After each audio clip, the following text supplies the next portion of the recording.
he made $100 million. You know, and he's his own boss. He can say and do what he wants to do, having a great team. Yeah. Because no one person can do it by himself. That was the core of the team. Gotcha. You know, and it was a tremendous sacrifice, you know, especially for me. I worked like 15 years straight, 7 days a week, 20 hours a day. Wow. You know, whole middle part of my life. Yeah. It didn't exist.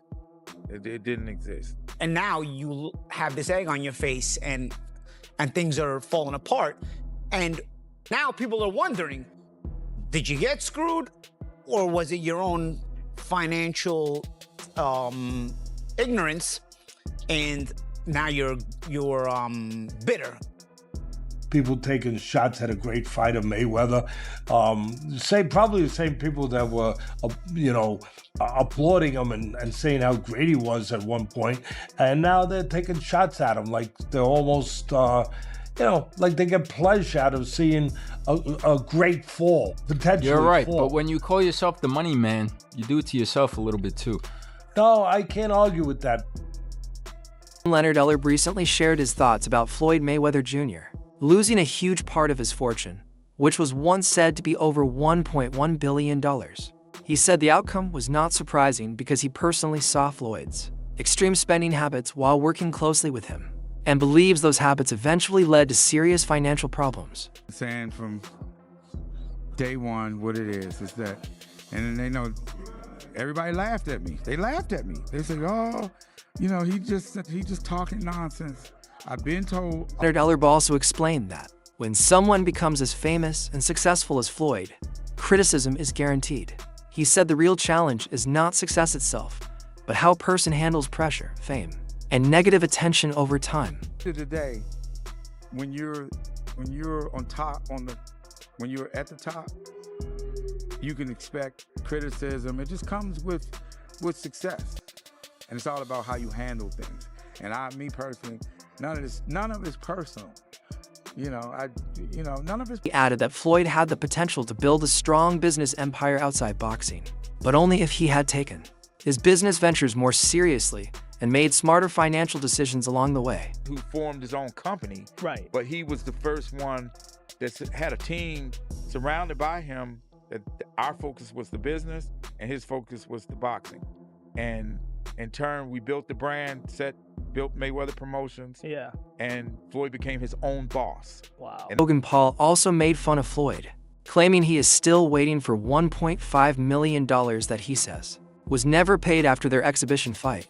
This added more controversy and made people question Floyd's financial situation even more. Because he's still waiting on the 1.5 from Floyd Mayweather, he made this video simultaneously with the beef with Le'Veon, and I don't know, maybe it's coincidence, maybe it isn't. Floyd Mayweather versus Manny Pacquiao 2. The fight nobody asked for except me. I need this because if Floyd wins, he can finally pay me my $1.5 million. I don't care about the legacy fight. I don't care that these men have a combined age of 100 years. I care that Floyd Mayweather, the best boxer alive, uses those same hands that made him 100 million to Venmo me my money. And Floyd, if you're watching this, win it and pay me back or I'm gonna send my goons after you.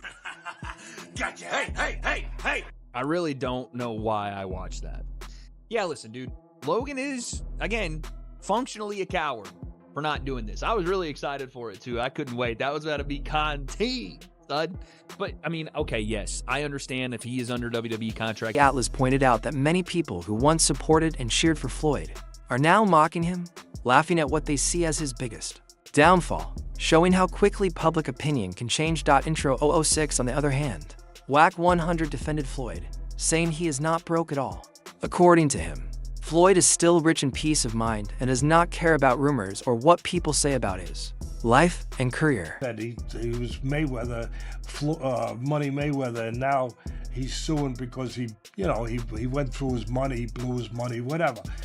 Look, I don't know what the truth is fully in there. I know Steven Espinoza was named. He ran Showtime at the time. He was named him. I never was a fan of Espinoza. Again, I'm not afraid to say and not mince my words when I feel a certain way. And I've taken arrows for it, and of course I've also taken some praise for it. That people say, hey, that he's going to say what he feels. I was never a fan of him. I never thought he was a man that kept his word. I never thought he really did a great job over at Showtime. I mean, they put some good fights on because the fights were available, because the landscape made... And Paulie Malignaggi explained that if Floyd had kept his financial life private, people would not question his wealth so much. However, because Floyd always showed off his money publicly, it made everyone curious and more likely to analyze and doubt his financial reality. Where Floyd is rich at right now? What's that? His peace of mind. When I send him things, like I send you things when it's pertaining to you, when he gets the time, he'll call me and he say, hey, Wack, what's that? And I tell him, he said, that's nonsense. He said, well, as long as they trying to figure me out, they not gonna be able to figure out what they need to do. And he continues to move. I will say this without saying too much, that I've seen him pass on some big deals based upon business he already has on the table. But again, I've been to his home, I talk to him regular.